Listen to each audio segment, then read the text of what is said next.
Good evening and welcome everyone to the third UK PJI webinar. This is the third event of the 4 webinars, and we are all very grateful to our 2 colleagues, Mr. Bilal Jamal and David Shields from the Queen Elizabeth Hospital, Glasgow, to organize these events. I'm Martin Sarungi from the Golden Jubilee Hospital, and my co-chair and the co-moderator is Prof. Hamish Simpson from Edinburgh, who will chair the sessions. We have 2 fantastic speakers, and I look forward to this evening. Could we have the next slide, please, Rob? Now, before we start, we'd like to invite you all to Glasgow, to sunny Glasgow, on the 1st of April, to the 3rd UK Periprosthetic Joint Infection meeting. This will be, no doubt, an excellent meeting with wonderful presentations and great social events. So please mark in your diary, and we look forward to seeing you in Glasgow. And now I hand over to my co-moderator and chair, Hamish, to introduce the 2 speakers. Thank you, Hamish. Thanks very much, Martin. So I'd like to add my welcome to Martin for you joining the session. It's my pleasure to introduce our first speaker, Professor Rob Townsend, who, as you can see, is consultant orthopaedic microbiologist in Sheffield and has a university position at the Sheffield Hallam University. He has a eclectic interest in orthopaedic infections and in particular in the antibiotic coatings of implants. I've certainly benefited from several of Rob's talks in the past, and I'm greatly looking forward to his talk tonight, which is, I think, very aptly entitled "What Every Orthopaedic Surgeon Should Know About the Microbiology of Prosthetic Joint Infection." So, Rob, thanks very much, and over to you. Okay, thank you. And thank you for inviting me. And I have to say, the Glasgow meeting in April, I think that'll be fantastic. If I can get, I most definitely will. And as I say, April Fool's Day, I'm the man for the job. Right, okay, so I'm a bit of a one-message machine, really, when it comes to orthopaedic microbiology. You'll probably detect what that one message is as we go through. And partly it's driven from a question I get asked quite a lot by lots of people in lots of different places, which is, why can my lab grow nothing when I send them samples? And I'm hoping we'll be able to answer that question this evening. So first of all, I think one of the central themes of this talk, apart from why does my lab grow nothing, is that orthopaedic microbiology really ought to be viewed by my colleagues in microbiology, certainly, as a subspecialty of microbiology, because we're interested in the sort of organisms that most of the rest of microbiology are not interested in. We're interested in sort of organisms that are common commensals of the skin, therefore often disregarded in laboratory cultures. Things like, coagulase negative staph, Corynebacterium, Propionibacterium, often seen as contaminants in blood cultures and such like. So the diagnostic difficulties are that the actual type of organism doesn't really help you decide whether it's significant or not. And actually, the concentration of organisms that we're dealing with in prosthetic joint infections can also be quite low. So actually, neither the identification of the bug nor the amount of it necessarily help us, which is what makes us a little bit different to standard bacteriology. And here's just a first note that for us, a diagnostic pathway really starts with joint aspiration. Well, obviously it starts with you guys with examination, basic bloods, and all the rest of it. But actually, from a microbiology perspective, the beginning of the pathway really starts with a joint aspirate. And this is a picture taken by our radiology consultant in a radiology treatment room. So the aspirate's taken in sterile conditions, it's put into blood culture bottles, or bottle if you haven't got quite enough. Then we use that result to guide the antibiotic management for the revision surgery.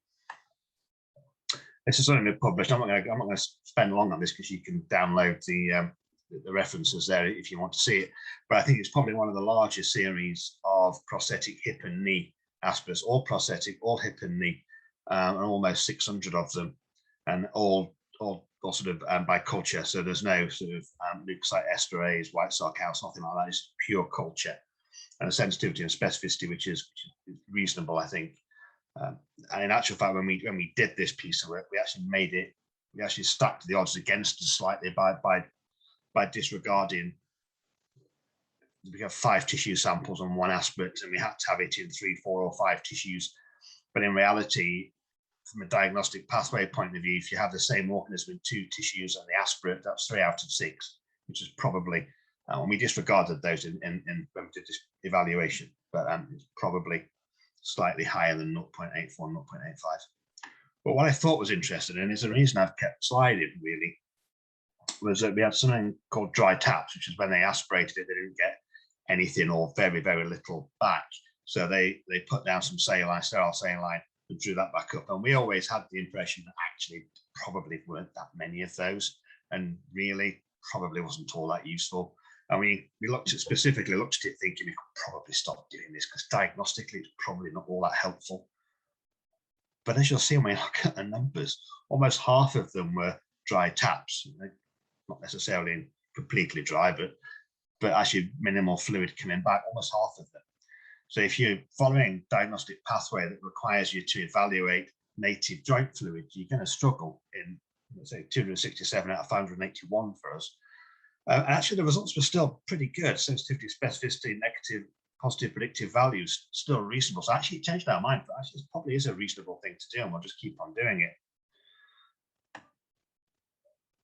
So a quick note about orthopaedic tissues now, that's the aspirates, and orthopaedic tissues are collected by you guys under in theatre under laminar flow with sterile kit.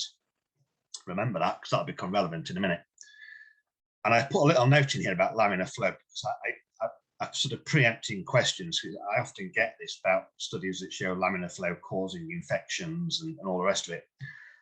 Then there's nothing magical about laminar flow theatres or about laminar flow cabinets. They're literally sterile airstreams coming down at the sort of rate anywhere between 305 and 500 air changes per hour coming vertically down. What does that mean? Well, that means you don't have any breaches of the zone, no exposed skin, hair, okay, underneath that candidate, because it's going to get blasted off you all over the kit, the equipment, and the patient. Which I know I'm preaching to the converted here, but I simply make the point that I've seen outbreaks of predominantly spinal infections, it has to be said, related to people using ultra clean air theatres, but not actually appreciating how to use ultra clean air theatres. So theatre discipline there is key, and I just make that quick point while we're talking about theatres. But theatre, infection control, and ventilation is a whole different talk for another day. I'm not going to dwell on these slides. We all know this. This is Bridget Atkins' work from '98. This is where the rule of 5 comes from. The rule of 5 samples, and this is sort of the Bible really of orthopaedic tissues. They took 5 samples, processed them in a class 2 cabinet. Now, a class 2 cabinet is a microbiology equivalent of your ultra clean air theatres. It's a laminar flow cabinet, the sort of cabinet you would do, say, cell line working, that sort of thing. And they used broths, and they did gram films, and they did histology. And what it basically showed several things. One thing it showed was that gram stains were completely and utterly useless, and the organism numbers were so low you couldn't see them, and you needed broths to be able to identify the bugs. This was backed up by histology. Not everywhere, Sheffield included, as a sort of orthopaedic histology interest. So we rely more on the microbiology and very little on the histology. But it's where the rule of 5 comes from. The same organism from 3, 4, or 5 out of 5 gives you a high specificity. What sort of bugs? Well, anything really, anything goes for a variety of reasons, depending on the mechanism of infection, whether it's wound related, often polymicrobial, secondary to a bacteremia, often single organism, Staph aureus, for example, predominate there, or whether it's theatre acquired, and then we're interested in the low grade organisms, the diphtheroids, the coagulated negative staph, the propionibacterium. Before anyone points out, yes, I know it's called Cutibacterium now, but I'm an old-fashioned bacteriologist. And also we need to remember as well that a fair proportion of these, almost a third, this was our series, our Sheffield data, almost a third were polymicrobial. Why is that relevant? Well, it's relevant because if you put your samples in a blood culture broth, your tissue samples in a blood culture broth, put it in a blood culture machine, blood culture machine goes ping at 5 days, you take it out, culture it, you get an organism, you throw the broth away, then you will miss the slow growing organisms and mixed in with that faster growing organisms. So you have to put the samples back and complete their full incubation period in order to be able to pick up the mixed organisms and the polymicrobial infections. Typically things like anaerobes and some of the skin organisms can take a lot longer than the likes of, say, gram-negatives and Staph aureus. So the orthopedic microbiology section of the lab, we're fortunate, as many big centres hopefully are. We're fortunate we have a specific orthopedic microbiology lab. It's not just lumped into the rest of the general microbiology. It's a specific area, and the main role is to minimise contamination of those samples. Like I said, ultra clean air cabinets, so we can increase confidence that when we grow something, it's real and it's not off the fingers of the person processing it. I mean, actually, I accurately identify everything to species level, and if required, slightly beyond that. Our job is to maximise the yield of these hard to grow bugs. And for that, we need prolonged enrichment broths and something called a terminal subculture. So you put your samples into the broth, you put them in the incubator, and we don't use the blood culture machine because it's not blood. It's orthopedic tissue and joint aspirate. And we incubate it. If something goes turbid, we take some sample out, we subculture it, but then we put that broth back into the incubator and it finishes its full incubation period, either 7 or 14 days. And at the end of that 14 days, you get subcultured again. And that's called a terminal subculture. And that's how you pick up the slower growing organisms. It's also the way of picking up things like Propionibacterium, because quite often, when significant, they'll take more than 10 days to grow. The whole point of all of this is to give confidence that what's growing is real. So you guys know that when you see a result, if we say it's real, it probably is. And if you say it's a contaminant, it means it's probably that. And the only reason we can make that judgment call is because we have confidence in that process. So this is just a snapshot of when I took this. It's about a year or two ago now. So we have a dedicated team that are well trained, have a class 2 laminar flow cabinet like the one that stood in front of there, and they're really passionate about what they do. They're a small team. They're well trained. They're highly motivated. They know what they're doing, and more importantly, they know why they're doing it. Sometimes you'll see smaller units where whoever happens to be on the sort of sterile tissue bench or the sterile fluid bench that day will be handling it on the open bench, and it'll get put on agar.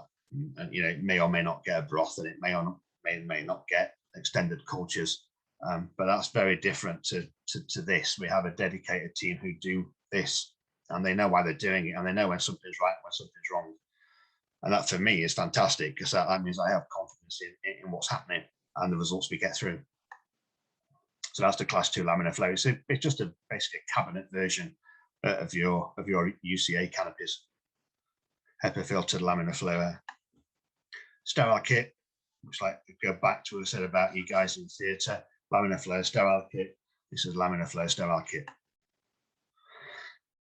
Orthopaedic microbiology is labour intensive.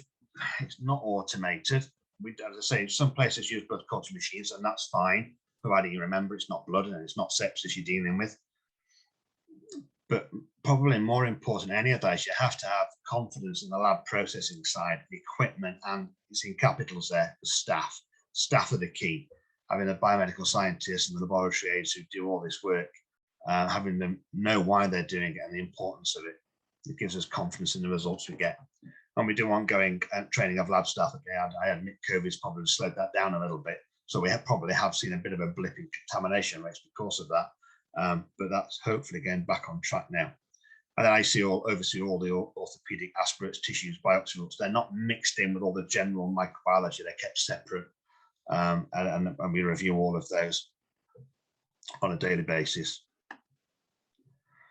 So my job really, just one question. We're happy to ask the audience to start sending some questions on the Q&A panel, and hopefully that will help us to ask questions whilst you're talking and at the end. Sorry, thank you. That's fine. Only easy questions there. So my job really is to liaise with the orthopedic surgeons to look at the samples, the results, to help interpret those results and to come up with plans for antibiotics. So if we're going to do a single stage, what do we use? If we do a 2-stage, what do we use? I've just done a DARE, what should I give them pending the results? Those sorts of things. Basically, to advise that significant isolates are treated appropriately, but actually contaminants aren't. And that sounds really obvious, but it can be really difficult. I've seen contaminants being treated for weeks and months on end, and actually, and the real pathogen being missed because of the contamination events in the lab. So, what are the pitfalls and the problems?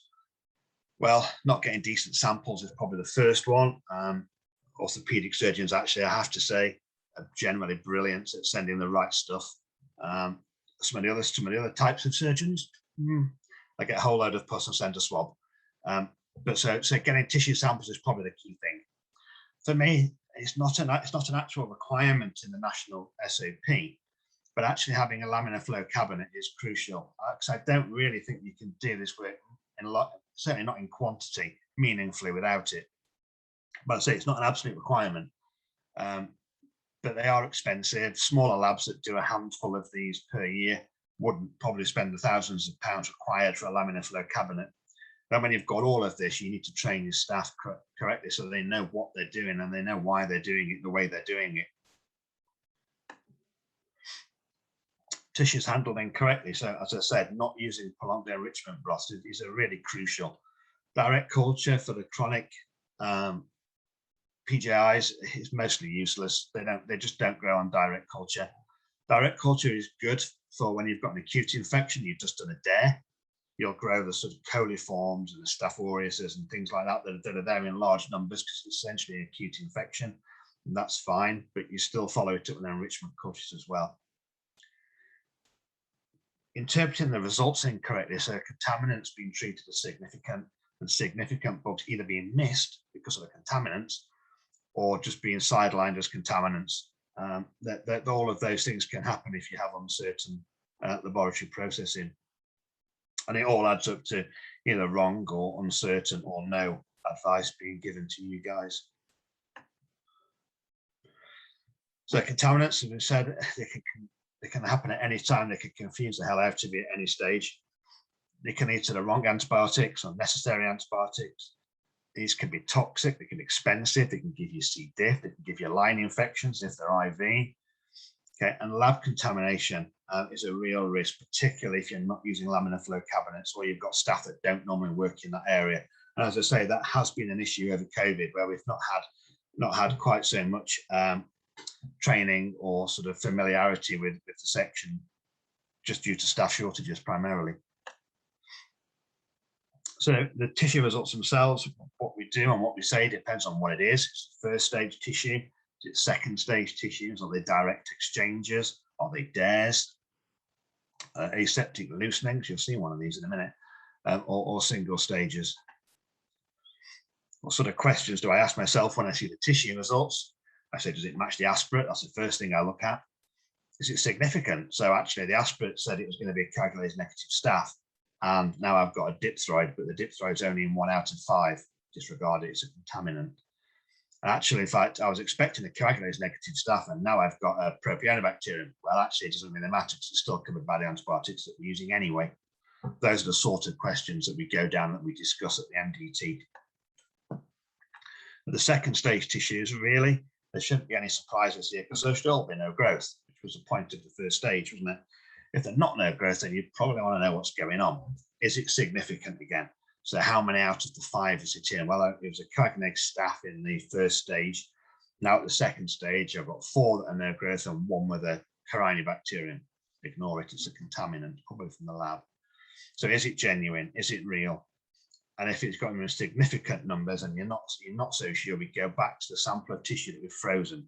So we get 5 tissue samples. Each sample is divided into 4. One gets direct culture, largely pointless. One goes into a large aerobic broth. One goes into a small anaerobic broth, and the 4th piece gets frozen. So we can go back to it if we're uncertain. And we do that for all 5 of the tissue samples. New diagnostics, not quite so new now. when we first got this, we were the first clinical lab certainly in the UK to get one. Most have now got them. It's called a Mold-It-Off. It's basically like a log burning stove, but with a laser at the bottom. And you instead of putting wood in, you stick a bug, you zap it with a laser, and you measure the 16S ribosomal proteins, and it can identify a bacteria from a culture, from an agar plate, from a colony, in minutes rather than 24, 48, 72 hours that it used to take. And it can also identify down to subspecies level a sort of fairly crude typing. So you can rapidly speciate it very cheaply once you've bought the machine, of course. So who identifies to species level all of their coagulase negative staph isolates? Why would you bother anyway? It's just a coagulate staph, isn't it? The problem is that when these bugs emerge from biofilm growth, they can look different, yet be the same bug, depending as to which genes they've switched on. And vice versa, they can look identical, yet be different. So this is an example. I've had several examples like this now. Second stage tissues, 5 samples. There you go, 1, 2, 3, 4, 5. Coagulate staph in 3 of them. They look the same. They've got the same antibiotic profile, and you'd think, oh no, what am I going to do? I've got the same bug in 3 out of 5 in second stage tissues. What are we going to do? We're going to do a day. We're going to give them 6 weeks antibiotics. We're going to keep them suppressed. What are we going to do? In actual fact, when you actually put them through the Mold-It-Off, you find you've got 2 different separate contamination events. One's a staph epidermidis and the other 2 are staph warneri. So instead of having 3 out of 5, you've got a 1 out of 5 and a 2 out of 5. When you look at the warneri and subspecies, then you look at the peaks on the Mold-It-Off. They're actually identical to somebody who had a significant staph warneri in 5 out of 5 tissues, whose tissues were processed in the same day under the cabinet. So you always, no matter how good your systems are, no matter how good your laminar flow cabinet and how well trained your staff are, you can always get slip-ups, you can always get contamination events, and you have to be mindful of that. So this is a metal-on-metal case now. 46-year-old chap had a metal-on-metal bearing revise. Wasn't unremarkable inflammatory markers, wasn't thought to be infection, but sent 5 tissues because this was a revision procedure. After 10 days, it grew a very slow-growing coagulase negative staph that only grew anaerobically. It was fully sensitive to every antibiotic, which is not the norm for coagulase negative staph. So we isolated it. It was grew after 10 days. Normally we'd only do 7, but expanded bank holiday weekend, so it got 10, and it grew at day 10 when it was clear at day 7. The Mold-It-Off said it's a staph. I don't know what sort, can't identify it. It's not in my database. The reference lab said it's a staph, don't know what sort. And I think probably what happened was we had a coagulase negative staph that adapted itself to the metal-on-metal environment and that altered metabolism. I think the lesson from that is that always send tissues for every revision, even if you're certain it's not infection, because weird things can turn up. Otherwise, this coagulase staph would have reverted true to form, and that revision would have declared itself as infected, and would have blamed the revision procedure when in actual fact it was there all along. I'm going to move quite quickly through some of this. I'm conscious of time. Upper limb, anyone who's interested in upper limbs, it's quite a fascinating area of microbiology, just gaining a bit of traction. The data isn't universal. This hasn't got the same level of data as certainly as lower limbs. And P. acnes seems to feature here. This is just a snapshot from a few years ago. We've got more data than this now, just haven't pulled it together yet.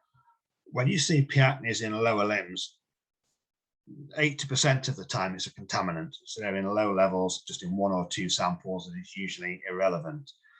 When you look at upper limbs, I think I'm primarily thinking about shoulders here and spines too. It's the opposite way around. 80% of them are significant, and they're in large-ish numbers. They're there in 4 and 5 out of 5 samples. What's interesting is where they're contaminants. So, for example, in the lower limb ones or in blood cultures even, they're growing about 7 days. When you see them in upper limbs, they're much slower, 10 to 14 days. So when it's real, it's slow. When it's a contaminant, it's a bit quicker. So this is an area of sort of increasing microbiology interest at the moment. We'll skip that. So this guy, the case from the upper limbs, is an international rugby player, was retired now, injured his shoulder. He had surgery that required the use of a screw. uneventful post-op recovery, but it just wasn't quite right. Didn't feel pain, obviously, because he's a rugby player, but couldn't get back to the same level of training that he was used to. And just something that was just not quite right. So I got a call from somewhere in the Northwest. It was over a month out now and can't train like he's used to training. Just something not right here. What's going on? But it's possibly a P. acnes or a carotid staph. Can you get a biopsy or an aspirate or washout, anything deep, basically, and send it to us? After 10 days, we grew a P. acnes. They removed the metalwork. He gets 6 weeks antibiotics, and he went back to playing rugby till he retired. So I think we have some questions now. I've got them on here, but I think they should come up in an electronic way or not. If yes. Not, yeah. Okay. Oh, here we go. So in your unit, is there an MDT for managing prosthetic joint infection cases? If you answer now, and the results will come through in 30 seconds or so, I think.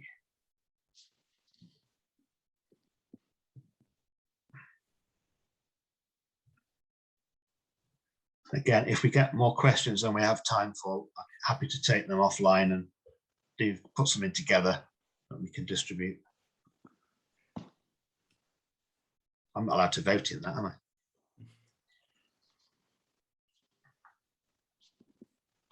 There's some questions actually, Rob, if you don't mind, while we're waiting for people coming in. There is one question asking in particular about how you would go about setting up, I guess, the ideal orthopedic microbiology service if there wasn't one already existing in your unit. Yeah, I think that will largely come down to resources of how much of this type of work your hospital, your unit does. It may be something that you put together as an area. This is where I think this is where the hub and spoke thing comes in. Probably fits in quite nicely because actually these are not urgent. These are not desperately urgent in as much as they need to get to the lab right now. They're better off getting to the right lab tomorrow than to any old lab now. So actually, I think it's where the hub and spoke probably does come in. So we process in Sheffield samples, tissues, and aspirates that come from all over the country, and we don't have any problems with, if it takes a day to get to us, it doesn't matter. These are not fastidious organisms that die quickly. They're in biofilms. It takes us 2 weeks to wake them up, to grow them. Them dying off is not an issue. So it's better they get to somewhere that can do it. And I say a local hub. So maybe you have to team up with someone. If you're a big unit, you do a lot of it. Then yeah, it's a conversation to have with the clinical lead for microbiology. They probably won't thank me for saying that, will they? So, following on from that, Dave, should we take another couple of questions from there, or are you ready with the results? We can do it. I mean, the polling seems to have pretty much plateaued now, so I'm happy to show the results of the poll, or if you want another question.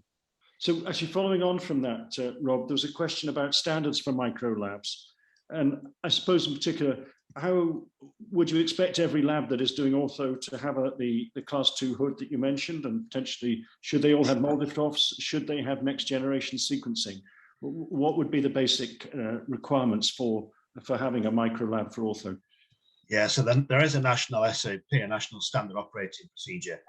It sort of falls short of saying every lab should have a laminar flow cabinet, every lab should have a Molditoff, because they're expensive pieces of kit, and it realizes that smaller labs, smaller DGH labs, almost certainly, wouldn't spend that money for a handful of samples.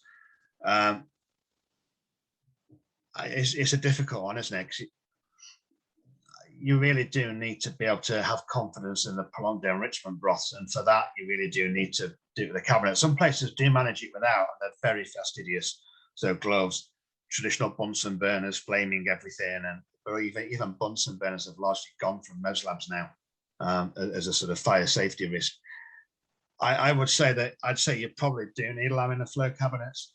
Whole genome sequencing, that's usually a reference lab referral onwards. I don't think you need direct access to that necessarily, but yeah, Molditoff is fairly commonplace even in DGH labs now. They're pretty much all over the place. Most will have that.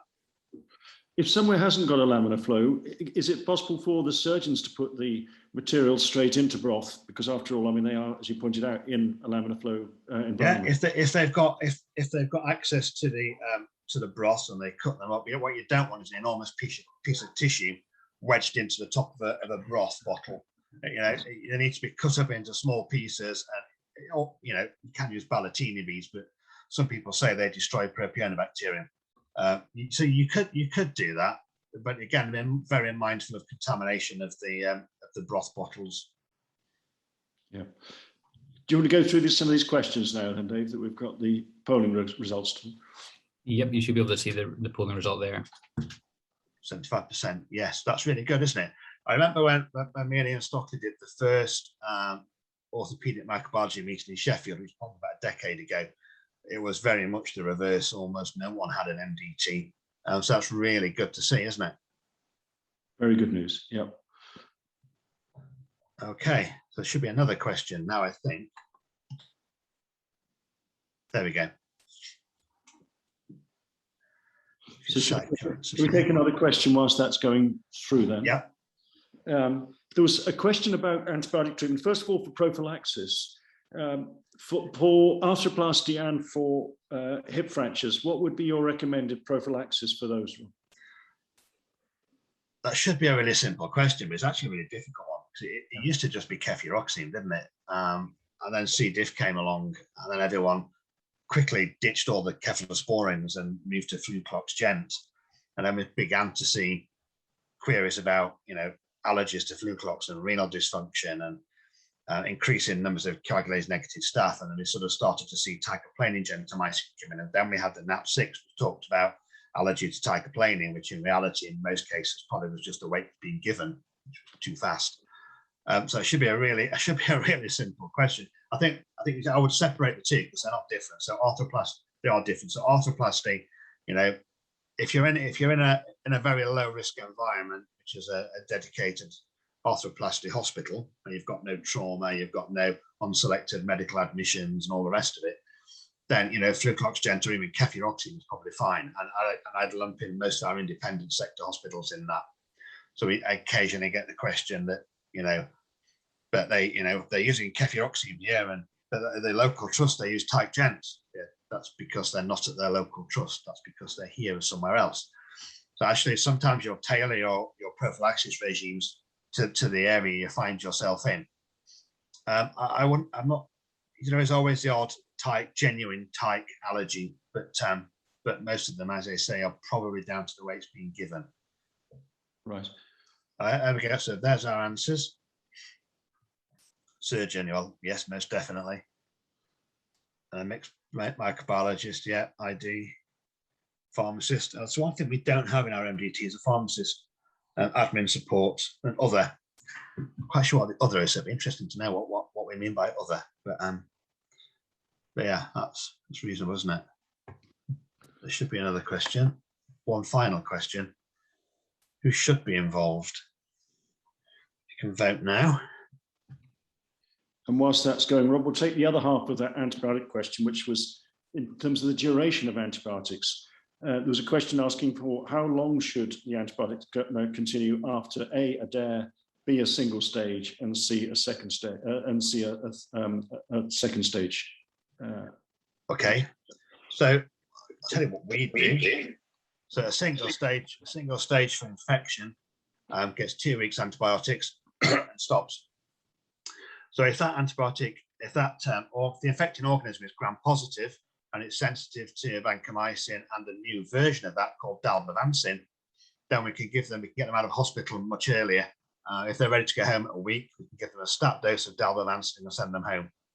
Dalbavancin is a glycopeptide with a very long half-life. So a 1 gram infusion of dalbavancin is like vancomycin, but lasts for a week. A 1.5 gram dose of dalbavancin lasts for 2 weeks. So if they're ready to go home at sort of 5 or 6 days, you give them a 1.5 gram dose of dalba and send them on their way. And that's what we do for the single stages. The second stages, generally nothing for us because we use local antibiotics in bone cement. Occasionally we'll give them a week, maybe 2 if the soft tissues were looking a bit dodgy.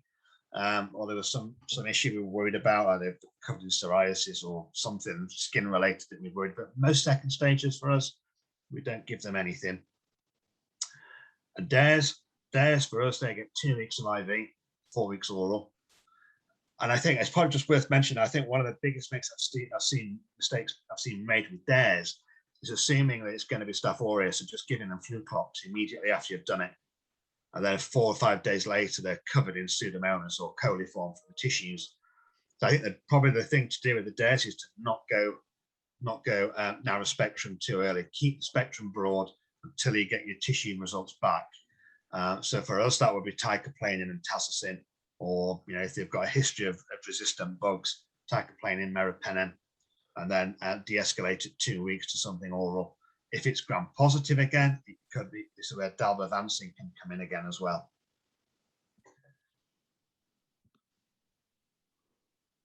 Yeah, okay, that's more or less mirrors the other one, doesn't it? But slightly better for the slightly more pharmacy and nurse specialists. So that's good.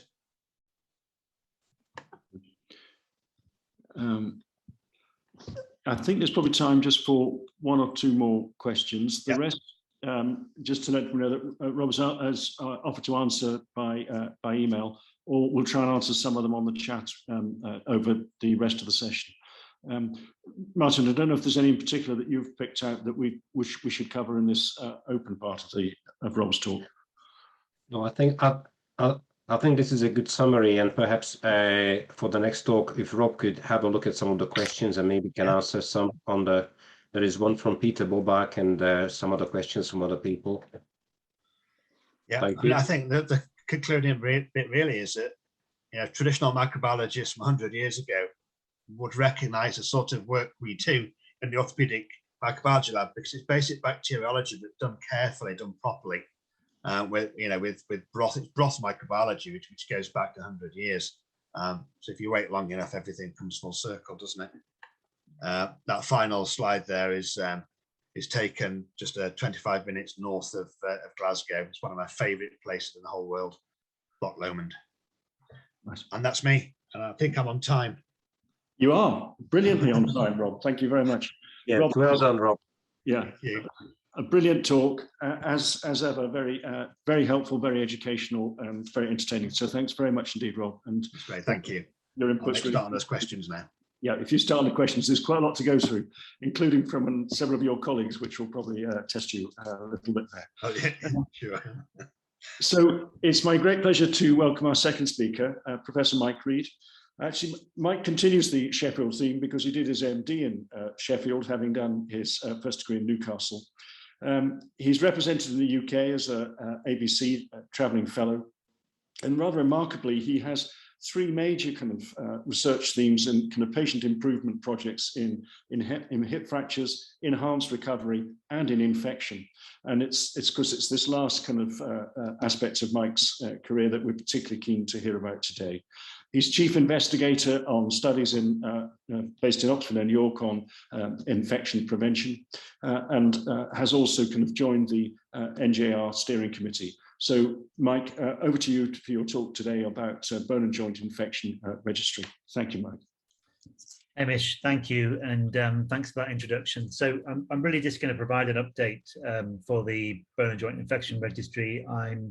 I'm hoping that most people have heard of it, but we will ask you that question. So we now have just short of about 500 cases on the registry, and increasing actually quite a lot at the moment. We do seem to have a lot of clinical buy-in at the moment. So really the registry is set up to answer the big questions, and because I think we haven't really progressed enormously in our knowledge of how to treat bone infection and bone and joint infection over the last 20 to 30 years. The team are hoping really that we can get the big data to answer the questions. So we're going to start actually with a question on the polling from David, if you could put those questions up. So it's, are you aware of the bone and joint infection registry? I'm starting with an easy one. Fairly straightforward. So if you can answer that, and I will go on to my next slide, and we'll have the answers in a few moments. So just a reminder, please use the Q&A. Both myself and Rob are very keen to answer any questions. Tim Pethram, who's a member of the Badger team, is also on the call, and he'll be answering any questions furiously if they come up. So the this slide really is just about how we see ourselves as a patient. And we really, when we diagnose a bone infection, we can go several paths often. You know, we could go left, and that might be a dare, and that might have a certain risk of having multiple surgeries later on. It might have a higher or lower death rate. We could go right on the path and have a single stage revision, and that will bring its own complication profile and its own PROM scores. And we really don't know at the moment which path to take. And in reality, we've got multiple paths, more than two, that we can take at any point. And we're hoping that we can bring the data by the combined force of all of us to answer some of these more difficult questions. So, you know, we have lots of treatments at the moment. This is just a slide from the recent Bone and Joint Infection Registry report. It just shows you the various options we've got around treatment. So each of these is a path. We really don't know which is the best route to take. So with your help, we should be able to answer some of these questions. So David, can we have the polling results and just see how big our challenge is? So we have about 69–70% of people, sorry, who have heard of this, and we've got 31 to convince. So we'll go on. You can close that down. So broadly, with the registry, we collect 3 pieces of information. We collect information about the patient, basic demographics, age, comorbidities. We collect information about the infected site, be that a bone or a joint, and we collect interventions, so antibiotics, for instance, or types of surgery. So it's quite a 3-dimensional picture we need to gather. It's not actually a straightforward registry in design. So this really is just a progress update. I'm going to mention our annual report, some MDT software, which we've had designed by Dendrite, who are our partners, our software partners. I'll show you about the dashboard. I'm going to try and convince more of you on the call to join us, and we'll talk about our next steps, which are based around data quality. So this is a QR code, if you like that sort of thing. Just takes you directly to our annual report, but you can just search it online as well. But please have a look at that. That begins to tell you some of the information that we can pull out of joining together as a group of essentially the UK PJI population. So one of the first things we did was try and support MDTs. We had a lot of questions from our early users saying, you know, we really struggle to run our MDTs. Please give us some software that might help, but also might help us complete the registry. So we have done that. We've developed that again with our software partners, and we've got some MDT software which will help you manage your MDTs. So this is held on local Caldicott permissions. So we never see this in the registry. The patients aren't uploaded, and you could use it for any of your MDT patients. But it's we're obviously pushing the infection side. But because it's held locally, not seen by anyone apart from the local team, you could use it for other indications. So broadly, this is a list here. We haven't actually got patient names in, but ordinarily, of course, you would. You have patients on a pending list. They're patients, if you like, that are in your service with infections. You've got monitoring that might be patients that specifically need things like blood tests if they're on some toxic antibiotics. Then you've got an active section, and that is patients who are going to be in your next MDT discussion. And you can move patients very easily, just drag and drop them between these boxes. So the next page in our MDT software is essentially stating who is in that meeting. And for every patient, you'll get this list. It's very, very, very quick to click through. but inevitably in clinical practice, people join the meeting and leave the meeting. So it's very easy just to change this and move on to the details of the patient. This is a slide of what you might see. So you get a good deal of information pulled through from the registry if you've inputted it. And you can click on any of these buttons to directly enter it into the registry. So that supports your MDT, but also supports us getting data quality. The patient summary gets pulled in every week, and then you record your active discussion. And at the end of it, you'll decide whether you're going to remove the patient from the list, put them on next week's meeting, etc., etc. So this is an example. The MDT discussion was await the samples and put onto narrow spectrum. And because of that particular antibiotic, then they were placed on the monitoring list where the team would pick up and make sure they don't get any complications when they have from those antibiotics. So that would be blood tests. So if I can just have the next questions up, David. So this is, where is the outcome of your PJI meeting recorded, your MDT meeting? And you might, I don't know whether you can click more than 2. Yes, you can. So if you can just tick those for us and just let us know where you record this information, if of course you are having an MDT. So once we wait, there is a question both to Rob and Mike about routine decolonization for MSSA. What do you think about it? Right. Well, I'll happily take that on. This is something we've run a large study on, and I won't bore you with the details of that. But what I would say is that I certainly believe in it. We in Northumbria are using mupirocin for all patients, in fact. So we've stopped screening. We're now, all patients are being admitted as inpatients into orthopedics. Even in the trauma stream, we're being given nasal mupirocin and octenosan wash. But I don't know whether Rob wants to unmute and answer that question. Yeah, we do the same, mostly because Mike told me to.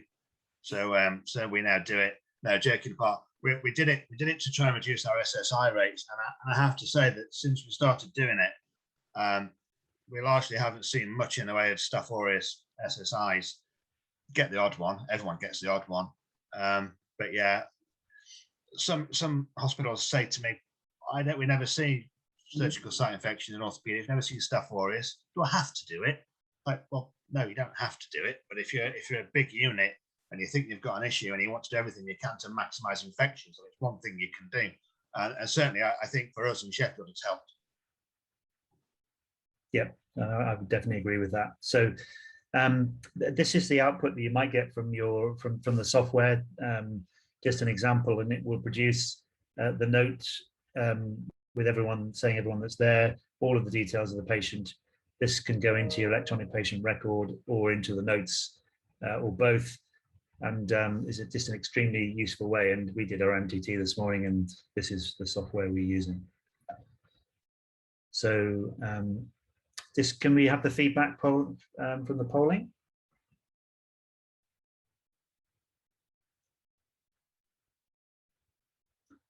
So some people not recording anything, and I guess this is the group we're trying to bring into Badger. Internal database or letter in the notes or other. So I think that's very useful, and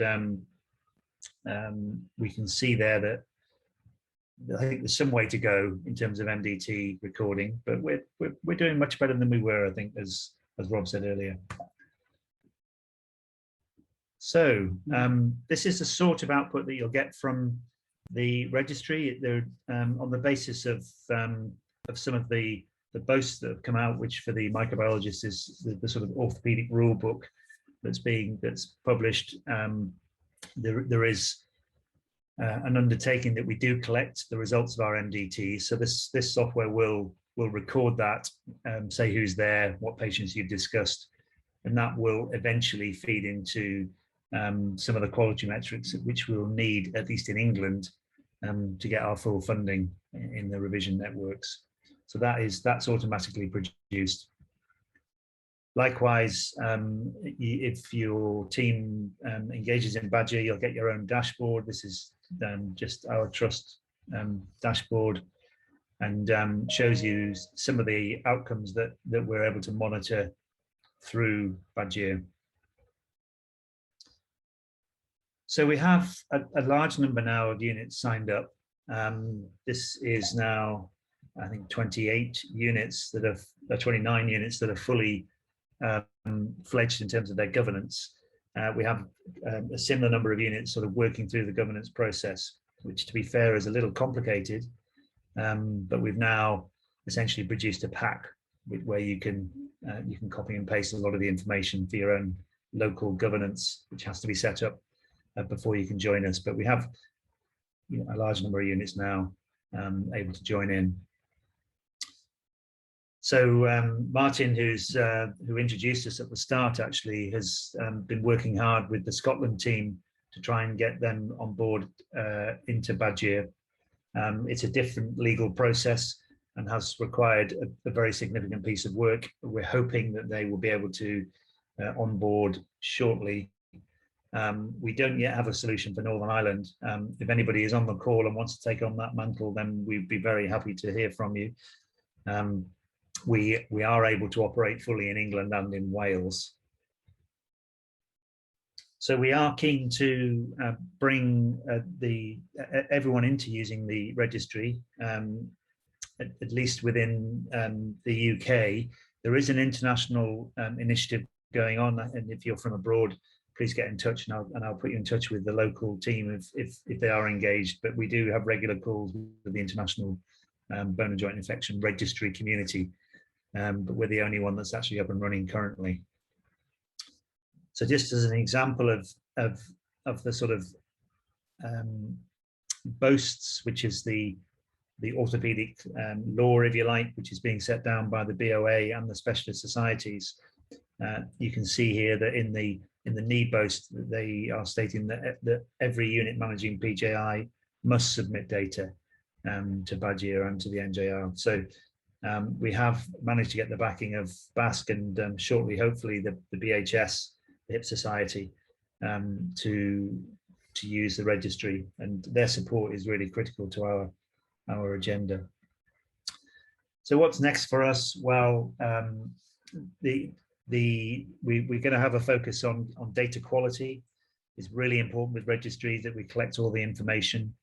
So shortly, and we haven't got to this because NHS Digital have been busy with COVID, but shortly we'll be able to link in with the HES record in England, so the hospital episode statistics, just to double check that the patients haven't had any of these complications or comorbidities, and if they have on the national data, it will ask the question from the local team, and we hope that will really improve data quality, and you know, that will be the utility of the registry.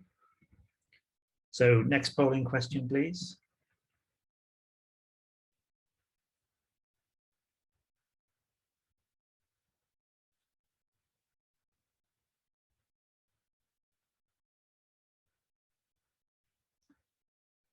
So if you can just complete those, and then David will close that down in a minute or two. So the end game really is that we'll be able to look at a patient as they decide which path to go down, and for a first-time DARE, we'll be able to say at 6 months, you know, what percentage were cured, or at least were in remission. How many operations since that index operation has the patient survived, and what is their health status based on their PROMs? And then we should be able to then follow them at 12 months and at 2 years, and then ask more specific questions about what if the bug is Staph aureus? What if we treat that bug with rifampicin? Or what about if we add some of the calcium sulfate antibiotic, additional things? So these are all the sorts of questions that we're hoping to add. And then obviously we will be asking the same thing for single stage revision. and hopefully comparing the outcomes. So have you got the polling results there, David? So I think looks like greater than 3 years is the favorite answer for adequate follow-up. I think I would definitely agree with that. And how long do you follow up a prosthetic joint infection before discharge? And we perhaps should have had a longer answer in there as well, but certainly more, a longer follow-up is preferred. Okay, so just on to my next slide. So this is really just to get your advice. We're keen to engage with the community about how we monitor this. So at the moment, if a patient has a DARE, we will ask for their PROMs at 6 months, and then at a year and at 2 years. And that's fairly straightforward. The difficulty is that a proportion of the patients then will have a single stage some way into their journey. And we then have the confusion, if you like, of having 2 operations, but only 1 set of patient follow-up.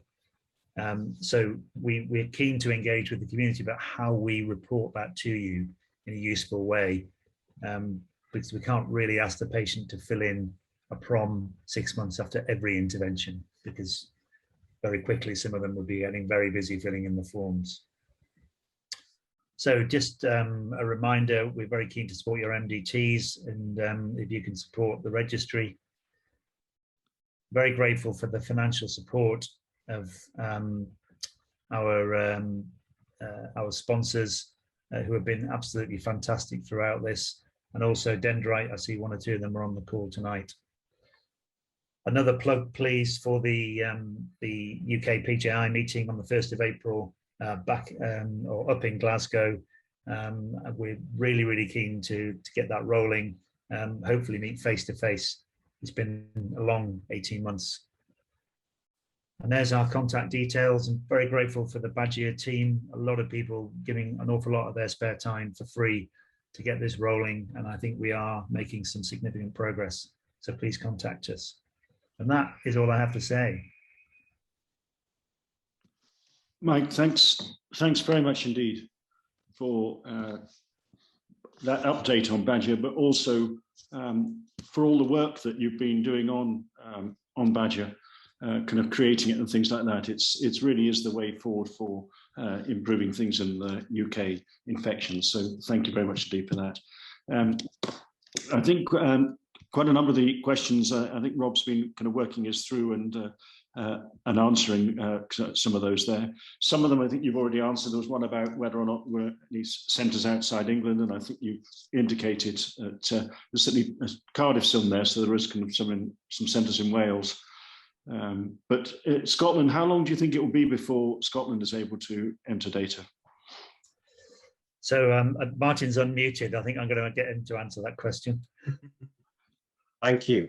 So that's a question that is ongoing. It's not as easy as it seems, because whilst England you have section 251, in Scotland it's called the private benefit privacy panel. So we just submitted an application which is about 52 pages and about 30 attachments, and we had a couple of questions back, and obviously they're very cautious and there is some anxiety sending data out, but hopefully once we answer the questions, I probably would think towards the end of the year.